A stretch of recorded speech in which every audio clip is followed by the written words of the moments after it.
नमस्कार विद्यार्थी मित्रांनो, आज आपण क्लास 6 इंग्लिश मधील first poem the school bell rings again या पोयम खाली ऑल क्वेश्चन्स अँड आन्सर आपण बघणार आहोत. चला तर मग व्हिडिओला सुरुवात करूया. यामध्ये सेकंड क्वेश्चन आहे, read the following question and tick the correct answer. First आहे म्हणजे तुम्हाला काय करायचं आहे, रीड फॉलोइंग क्वेश्चन. हे क्वेश्चन दिलेले आहे, 5 क्वेश्चन आहे ऑब्जेक्टिव्ह. त्याच्यामध्ये ऑप्शन दिलेले आहे काही, त्या ऑप्शनवर योग्य तो ऑप्शन असेल त्याच्यावर अशी राईट टिक करायची आहे तुम्हाला. ओके, चला तर मग फर्स्ट बघूया. What does the poem describe at the start. कवितेच्या सुरुवातीला कशाचे वर्णन केले आहे, हे तुम्हाला काय ह्या प्रश्नाचं उत्तर या ऑप्शन पैकी शोधायचं आहे. आलं लक्षात. फर्स्ट ऑप्शन दिलेलं आहे, the end of the school year. शैक्षणिक वर्षाच्या शेवटचे वर्णन. हे आहे का? नाही. A holiday trip. सुट्टीच्या सहलीचे वर्णन. हे आहे का पोएम मध्ये? नाही. A new school year. नवीन शैक्षणिक वर्षाची सुरुवात. बरोबर. हेच आपण सर्व पोएम मध्ये शिकलो ना. आपण पोएम शिकलेली आहे ना याच्या अगोदर. याच्यामध्ये काय शिकलेलं आपण? अ new school year. Okay. A sport day. हे नाहीचे क्रीडा दिनाचे वर्णन केलेले आहे का पोएम मध्ये? नाही. मग आन्सर कुठे टिक करणार आहे? अ न्यू स्कूल इयर याच्या समोर. ओके. तुम्हाला हे मराठीत अर्थ लिहायचे नाही, लिहिताना फक्त तुम्हाला हे इंग्लिश मधला क्वेश्चन आणि याचे ऑप्शन आणि त्याच्या समोर राईट टिक, कोणत्या? सी ऑप्शन समोर तुम्हाला करेक्ट टिक करायची आहे. आलं लक्षात. सेकंड आहे, what does buckle up suggest in the poem. कवितेमध्ये बकल अप याचा अर्थ काय आहे? हे बकल अप दिलेलं आहे, याचा कवितेमध्ये अर्थ काय हे विचारलेले त्यांनी. हे ऑप्शन दिलेले आहे, या ऑप्शन मध्ये तुम्हाला कोणता योग्य अर्थ वाटतो ते सांगायचं आहे. Seat quickly. शांतपणे बसा. हा आहे का? नाही. Get ready for journey.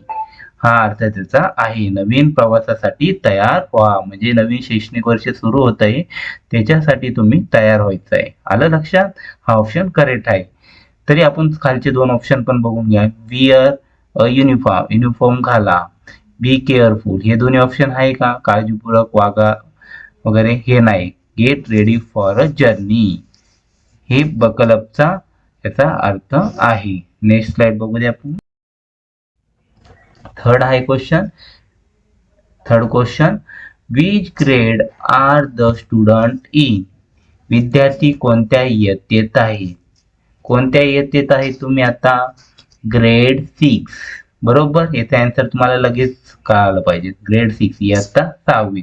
याच्या रिलेटेडच पोएम होती नाही. मग ग्रेड 6 हे याच्यासमोर तुम्हाला राईट टिक करायचे आहे. What new things will be added to the learning mix. शिकण्याच्या प्रक्रियेत कोणत्या गोष्टींचा समावेश होईल? Games and songs. खेळ आणि गाणी. नाही. Difficult calculation and writing. हे तुम्हाला पोएम मध्ये दिलेलं होतं. कठीण गणिते सोडवणे आणि लेखनाचे नवीन प्रकार शिकणे. हे तुम्हाला काय होतं पोएम मध्ये दिलेलं आहे. म्हणून करेक्ट आन्सर बी हे आहे. पेंटिंग ड्रॉइंग होतं का? नाही. डान्सिंग अँड सिंगिंग पण नाही दिलेलं पोएम मध्ये. पोएम मध्ये काय दिलेलं? B option. Difficult calculation and writing. Okay. Fifth आहे, how does the poet feel about each school term. कवीला प्रत्येक शैक्षणिक सत्राबद्दल कसे वाटते? कसे वाटते आहे? ऑप्शन ए टू डी दिलेले आहे. फर्स्ट आहे, बोरिंग, कंटाळवाणे, बनरस असे वाटते का? नाही. टेरिंग, थकवणारे, दमवणारे. नाही. एक्साइटिंग, रोमांचक व उत्साहवर्धक. हे ऑप्शन काय आहे? करेक्ट आहे. फिअरफुल, भीतीदायक व भयावह. हे आहे का? नाही. मग कवीला प्रत्येक शैक्षणिक सत्राबद्दल कसे वाटते आहे? एक्साइटिंग म्हणजे रोमांचक व उत्साहवर्धक. हे आहे ऑप्शन सी करेक्ट. इथं मी करेक्ट टिक मार्क सी समोर केलेली आहे. तुम्हाला मराठीत अर्थ लिहायची नाही आहे या व्हिडिओने. कळालं? हे सर्व ऑप्शन आपण सेकंड क्वेश्चन दिलेला आहे, याच्यामध्ये 5 पण क्वेश्चन आपण बघितलेले आहे. तुम्ही एकदा परत नोटबुक नेलेले आन्सर टिक केलेले बरोबर आहेत का नाही चेक करून घ्या. ओके. नेक्स्ट बघूया video. Next question, third question, discuss in pairs and answer the following. 3 question दिलेले आहे याच्यामध्ये, सब क्वेश्चन. त्याच्यामध्ये फर्स्ट क्वेश्चन बघूया. What is the poem about? ही कविता कशाबद्दल आहे? त्याचा आन्सर तुम्हाला असं लिहायचं आहे मित्रांनो. The poem is about the beginning of a new school year.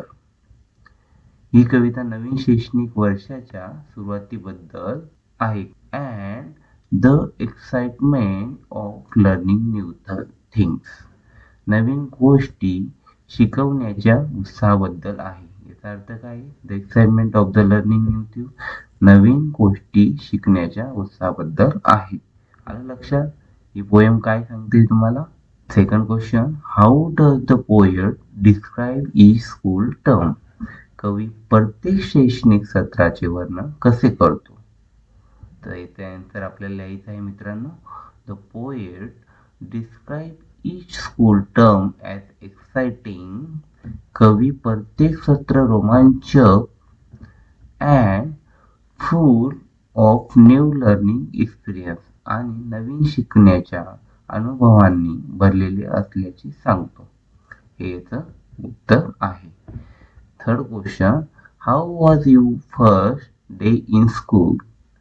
शाळेतील तुमचा पहिला दिवस कसा होता? Explain 2 or 3 sentence. म्हणजे 2 किंवा 3 वाक्यात तुम्हाला हे सांगायचं आहे याचं उत्तर. शाळेचा तुमचा पहिला दिवस हा कसा होता, हे 2 ते 3 वाक्यात तुम्हाला उत्तर लिहून सांगायचं आहे. ते पण कोणतं? इंग्लिशमध्येच. Okay. Answer, my first day in school was exciting and enjoyable. माझा शाळेतील पहिला दिवस खूप आनंददायी आणि उत्साहपूर्ण होता. हे पहिलं वाक्य लिहिलं आपण. आता सेकंड वाक्य काय लिहिलं? I meet new friends and teachers. मला नवीन मित्र आणि शिक्षक भेटले. नवीन मित्र पण भेटले आणि नवीन शिक्षक पण भेटले. I was happy to learn new things. मला नवीन गोष्टी शिकण्याचा मला आनंद झाला आहे. आलं का लक्षात? I was happy to learn new things. मी नवीन गोष्टी शिकण्याचा मला खूप आनंद झाला आहे. फोर्थ नंबरचा क्वेश्चन आहे, find and write rhyming words from the poem. आता रायमिंग वर्ड्स काय करायचे? तुम्हाला शोधायचे. मी इथं शोधून तुम्हाला लिहून दिलेले आहे. किती? 4 रायमिंग वर्ड. फर्स्ट आहे स्टार्ट. स्टार्टचा काय? पार्ट. स्टार्ट म्हणजे सुरुवात आणि पार्ट म्हणजे भाग.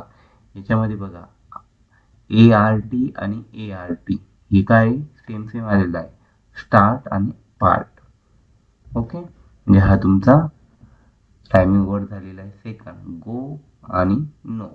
जाणे आणि जाणे, मेनी. थर्ड आहे क्रॅकिंग आणि स्लॅकिंग. जोमाने सुरुवात करणे हा क्रॅकिंगचा मिनिंग आहे, मराठीचा अर्थ. आणि स्लॅकिंग आळशीपणा करणे. फोर्थ नंबरचा आहे रायटिंग म्हणजे लेखन आणि एक्साइटिंग म्हणजे उत्साहवर्धक. TING रायटिंग आणि एक्साइटिंग. ओके. हे तुमचे 4 काय आहे? रायमिंग वर्ड्स पोएम मध्ये आलेले आहेत. हे आपण शोधून लिहिलेले आहे. आलं लक्षात? तुम्हाला विद्यार्थी मित्रांनो व्हिडिओ कशी वाटते? आवडली असेल तर प्लीज व्हिडिओला लाईक करा आणि तुमच्या विद्यार्थी मित्रांपर्यंत शेअर करा. शिक्षक असेल तर तुमच्या स्टुडंटपर्यंत शेअर करा. ओके. फिफ्थ नंबरचा क्वेश्चन आहे, complete the following tree diagram. काय ट्री डायग्राम दिलेली आहे ती आपल्याला कम्प्लीट करायची. हे 2 ब्लँक दिलेले होते, आपण हे कम्प्लीट करायचं. 2 new things you learn in grade 6. इयत्ता 6वी तुम्ही शिकलेल्या 2 नवीन गोष्टी. म्हणजे पोएम मध्ये तुम्ही 6वी साठी कोणत्या नवीन 2 गोष्टी शिकल्या ते तुम्हाला इथं 2 ह्या ब्लँक जागी लिहायचं आहे. आलं लक्षात? हे मराठीत मिनिंग लिहू नका तुम्ही फक्त इंग्लिशमध्ये आन्सर दिलेलं एवढंच लिहायचं तुम्हाला. आलं लक्षात? फर्स्ट आहे डिफिकल्ट कॅल्क्युलेशन म्हणजे कठीण गणित सोडवणे. नवीन आणि कठीण प्रकारचे गणित शिकायला मिळाले. Difficult calculation. सेकंड काय, फॉर्म्स ऑफ रायटिंग, लेखनाचे विविध प्रकार, नवीन आणि वेगवेगळ्या प्रकारचे लेखन शिकायला मिळाले. हे दोन तुम्हाला लिहायचे आहे आन्सर मध्ये. For the facilitators explain alliteration with more example from other poems. इतर कवितांमधील उदाहरणाच्या मदतीने अनुप्रास अलंकार समजावून सांगा. काय करायचं, इतर कवितांमधील उदाहरणाच्या मदतीने काय करायचंय तुम्ही, अनुप्रास हा अलंकार समजावून सांगायचा आहे. चला तर मग समजावून घेऊया.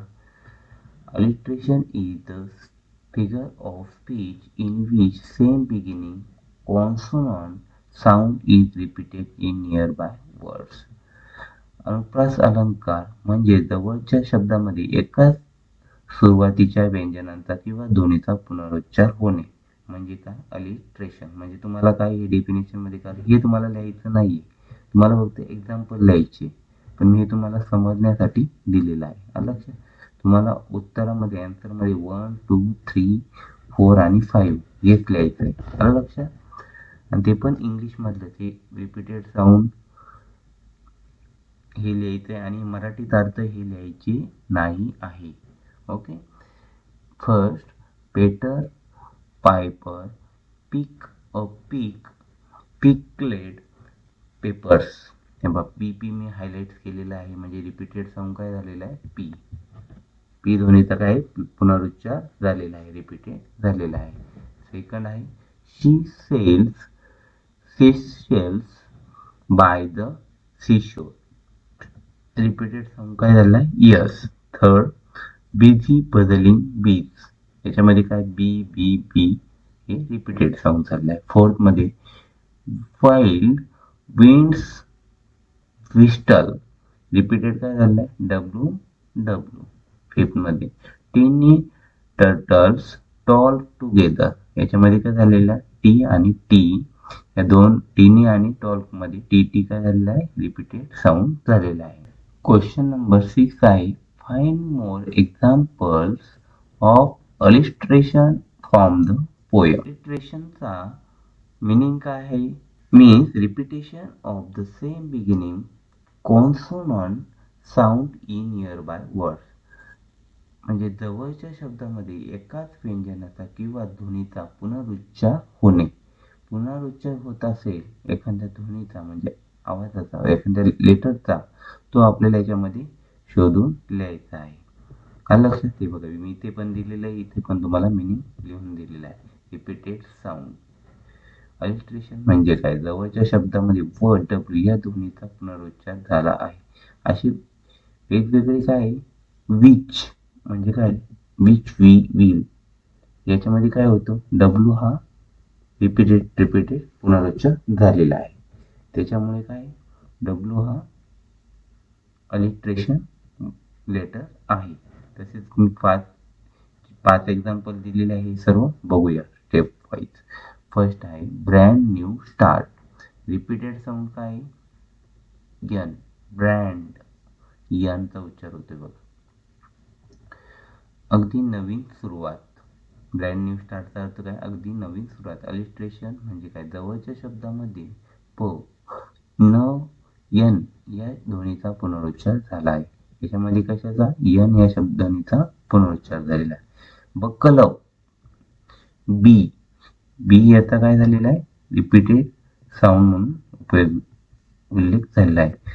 तयार व्हा. बकलअप म्हणजे काय, तयार. अलिट्रेशन म्हणजे जवळच्या शब्दामध्ये ब या ध्वनीचा पुनरुच्चार झाला आहे, म्हणून आपण बकलअप घेतलेला आहे शब्द. थर्ड आहे, क्लासरूम क्लीन. सीएल सीएल आलेला आहे बघा, क्लीन, क्लास म्हणजे सीएल. अलिट्रेशन जवळच्या शब्दामध्ये सीएल या ध्वनीचा पुनरुच्चार झाला आहे.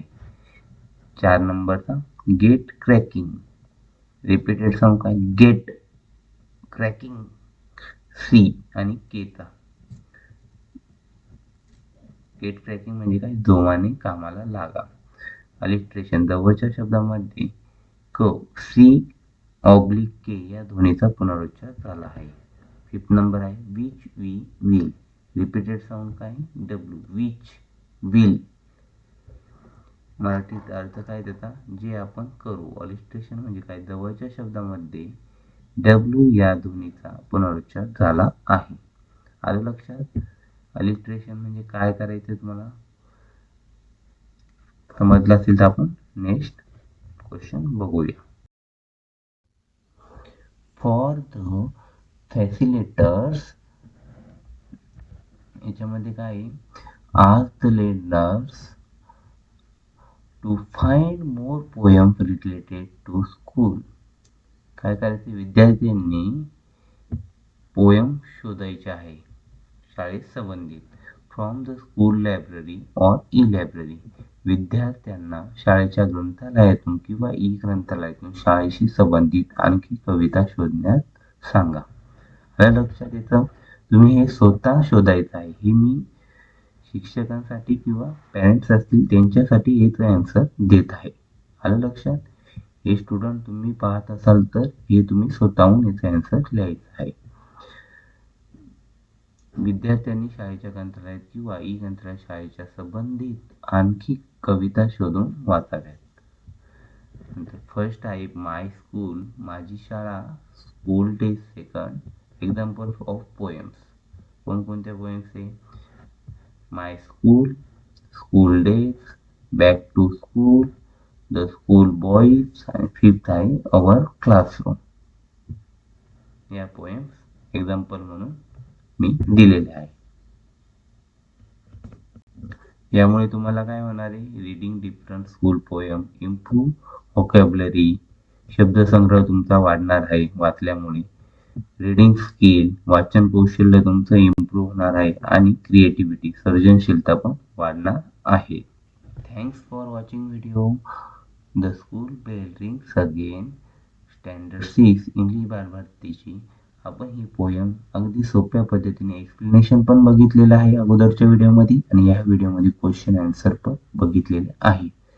जर तुम्हाला व्हिडिओ आवडले असेल तर प्लीज लाईक करा, चॅनलला सबस्क्राईब करा, आणि व्हिडिओ ही जास्तीत जास्त तुमच्या विद्यार्थी मित्रांपर्यंत शेअर करा, आणि कमेंट करायला विसरू नका. काही डाऊट असतील तुमचे, काही तुम्हाला डिफिकल्टी असेल कोणत्या क्वेश्चन बद्दल, तर तो नक्की विचारा. आणि व्हिडिओ चांगली वाटली असेल तर तुम्ही व्हिडिओला चांगली कमेंट करायला पण विसरू नका.